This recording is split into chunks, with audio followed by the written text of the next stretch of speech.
வணக்கம் நண்பர்களே. இந்த 2026ஆம் ஆண்டு கோச்சார பலன் எவ்வாறு இருக்கிறது என்பதை மேசம் முதல் கும்பம் வரை ஏற்கனவே பதிவு செய்தாகிவிட்டது. தற்போது மீன ராசி அன்பர்களுக்கு இந்த வருடம் கோச்சார பலன் எவ்வாறு இருக்கிறது என்பதை பார்ப்போம். மீன ராசியை பொறுத்தவரை இந்த வருஷம் ஒரு நன்மையும் தீமையும் கலந்த வருஷம்னே சொல்லலாம். நடுநில வருஷம். லக்னத்தில் சனி இருந்து உச்ச குருவால் பார்க்கப்படுது சொந்த வீட்டை. அப்போ தர்ம கர்மாதிபதி யோகம் உருவாகுது. தொழிலில் அடுத்த கட்டத்துக்கு தன்னை உயர்த்திக்கூடிய வருஷமாக இருக்கும். புது புது நண்பர்கள் ஆசான்கள் அமைஞ்சு தன்னுடைய குற்றம் குறைகளை நீக்கி தன்னை மேன்மைப்படுத்திக்கக்கூடிய வழிகாட்டக்கூடிய ஒரு வருஷமாக இருக்கும். பல ஆன்மீக ஸ்தலங்கள்லாம் சென்று தரிசித்து தான் தெரிந்தோ தெரியாமலோ அறிஞ்சோ அறியாமலோ புரிஞ்சோ புரியாமலோ செய்த பாவங்களையும் சாபங்களையும் நீக்கி தன்னை புனிதப்படுத்திக்கூடிய ஒரு வருடமாக இருக்கும்.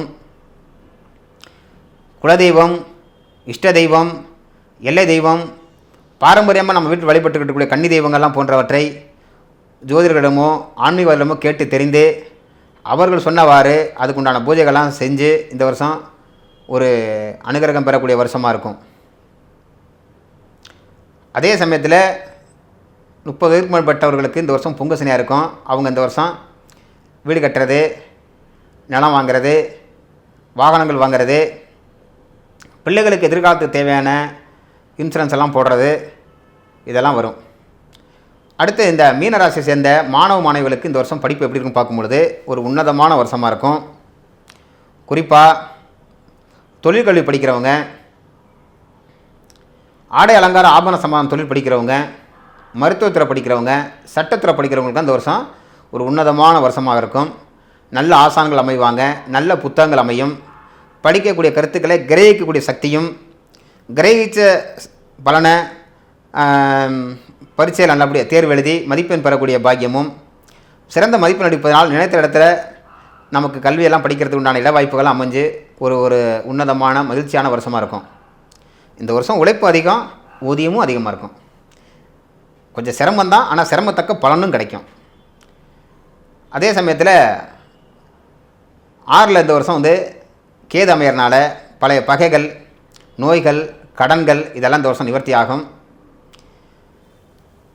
அதே சமயத்தில் இந்த வருஷம் மீனராசியை சேர்ந்தவங்களுக்கு தொழில் எப்படி இருக்குன்னு பார்க்கும்பொழுது தொழில் விஷயத்தில் புது புது அன்பர்கள்லாம் சேருவாங்க. நல்ல விசுவாசமான வேலை வாய்ப்புகள்லாம் அது வேலைக்காரர்கள்லாம் அமைஞ்சு அவங்க மூலியமாக நமக்கும் நம்மளால் அவங்களுக்கும் இந்த வருஷம் ஒரு உன்னதமான வருஷமாக இருக்கும். தங்கம், வெள்ளி, ஆபரணம், கலைப்பொருட்கள், பூஜா ஸ்டோர், பூ வியாபாரம் பண்ணுறவங்க, பழங்கள் வியாபாரம் பண்ணுறவங்க, ஆன்மீக சேவைகளுக்கு தேவையான பொருட்களை வியாபாரம் பண்ணுறவங்களுக்கு இந்த வருஷம் ஒரு உன்னதமான வருஷமாக இருக்கும். கவிஞர்கள், எழுத்தாளர்கள், பத்திரிகையாளர்கள், ஜோதிடர்கள் இவங்கெல்லாம் இந்த வருஷம் மீனராசி இருந்துச்சுனாக்க பெயர், புகழ், செல்வாக்கு, பரிசு, பாராட்டு பெறுவாங்க. மக்கள் மத்தியில் அவங்களுக்கு செல்வாக்கும் மதிப்பும் உயரும்.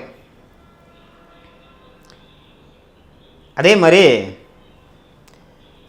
குடும்ப வாழ்க்கை எப்படி இருக்குன்னு பார்க்கும்பொழுது நீண்ட காலமாக திருமணத்துக்காக முயற்சி பண்ணியிருக்கக்கூடிய மீனராசி அன்பர்களுக்கு இந்த வருஷம் திருமணம் நினைத்ததை விட மிக சிறப்பாக அமையும். கொஞ்சம் பொருளாதார கஷ்டமாக இருக்குது அப்படிங்கிறவங்களுக்கெல்லாம் கொடுத்து உதவுறதுக்கு நண்பர்கள், முதலாளிகள்லாம் அல்லது உற்ற உறவுகள்லாம் அமைஞ்சு திடீர்னு எதிர்பார்க்காத இடத்துலேருந்து பண வசதியெல்லாம் கிடச்சி சுபகாரியம் இனிதே முடியும். புத்திரர்களால் மகிழ்ச்சி அடையக்கூடிய பாக்கியமாக இருக்கும்.